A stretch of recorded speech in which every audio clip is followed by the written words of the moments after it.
तो hey guys, welcome to our vlog. कैसे हैं आप सब? आई होप आप सब बढ़िया होंगे, हम भी अच्छे हैं। आपको बताना चाहेंगे कि आज हम लोग जा रहे हैं एक नया इन्वर्टर देखने। जी हाँ गाइस, जैसा कि आपको पता है हमने घर रेनोवेट करवाया था और हमने घर में टाइल्स फिट करवाई थी।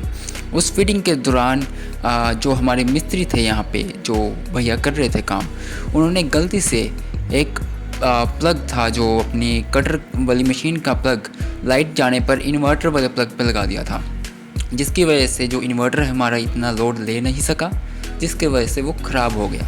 उसके बाद हमने कई सारे मैकेनिक्स को बुलाया और हर बार नए मैकेनिक आते थे, वो सेट करके चले जाते थे, बट हमारा इन्वर्टर फिर से ख़राब हो जाता था। उनके सामने वो इन्वर्टर थोड़ी देर चलता था, फिर वो कहते थे भी हाँ ये सही हो गया है, हमें हमारी पेमेंट कर दीजिए।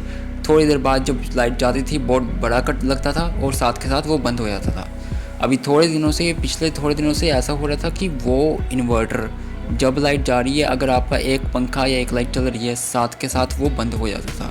वो बैकअप बिल्कुल भी नहीं दे रहा था, जिसकी वजह से हमने आज ये प्लान किया कि आज तो नया इन्वर्टर लेके ही आना है।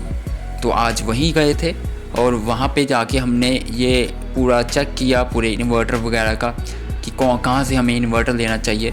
और हमारी थर्ड शॉप पे जाके हमें जो सही वैरायटी और सही क्वालिटी का जो इन्वर्टर था वो मिला और उसको हमने साथ के साथ पसंद कर लिया और बहुत मोटा खर्चा हुआ इसके अंदर। फिर उसके बाद उन्होंने अपने डिलीवरी मैन को भेजा अपने बैटरी के साथ। हमने दोनों लिए थे, एक तो इन्वर्टर लिया था और एक बैटरी ली थी।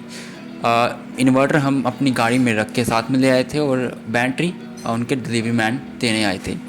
तो उनको हमने कह दिया था कि आप बैटरी घर के अंदर ही लगा दीजिए और स्कूटी अपने घर के अंदर ही लगा दीजिए, बैटरी वहीं पे उतार लीजिए, आपको भी आसानी रहेगी। और उसके बाद उन्होंने इंस्टॉलेशन का काम सारा शुरू कर दिया था, जिसमें ये था कि पुराना जो इन्वर्टर हमारा ख़राब चल रहा था उसको उन्होंने रिमूव किया और उसकी जगह पे नया जो इन्वर्टर था उसको फिक्स करना शुरू कर दिया। इसमें टाइम जा रहा था, बट हमें देख के थोड़ा सा सुकून मिल रहा था कि अब तो चलो गर्मी से थोड़ी राहत मिलेगी। क्योंकि आपको बताना चाहूँगा कि जब हम जा भी रहे थे इन्वर्टर लेने के लिए, तब भी हमें रोड के ऊपर बहुत कम ट्रैफिक मिला, बहुत ही कम ट्रैफिक मिला।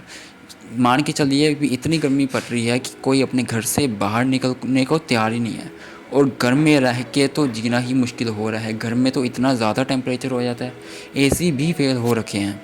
अब तो लाइट के कट भी इतने बड़े बड़े आ रहे हैं और लाइट जाती है, बार बार लाइट जाती है, जिसकी वजह से हमें इन्वर्टर की बहुत ज़्यादा ज़रूरत थी। और वैसे भी हम व्लॉग्स वगैरह करने वाले बंदे हैं और हमें तो ज़रूरत ज़्यादा है, हमने रील्स बनानी है, चाहे लाइट गई है नहीं गई है, हमें रील्स वगैरह बनानी है और वहाँ पे हमें लाइट की ज़रूरत तो है ही है। तो उसकी वजह से हमें इन्वर्टर तो लगवाना पड़ना ही था। तो आज हमने ये खर्चा कर दिया पूरा और ये पूरा फिटिंग हो चुका है। अब वो उसको सेटअप कर रहे हैं भैया यहाँ पे। ये पूरा वायरिंग वगैरह हमने पहले से सेटअप किया हुआ था क्योंकि पुराना इन्वर्टर लगा हुआ था। अब यहाँ पे जो इन्वर्टर नया आया है, बस इसकी थोड़ी बहुत वायरिंग वगैरह इन्होंने करनी थी आसपास इन्वर्टर के साथ, बैटरी के साथ, और पीछे एक प्लग लगाना था और वो लगा के हमने चेक किया और वो टेस्ट किया और इन्वर्टर चलने लग गया। लाइट वगैरह मेन स्विच बंद करके हमने चेक किया तो लाइट वगैरह चल रही थी।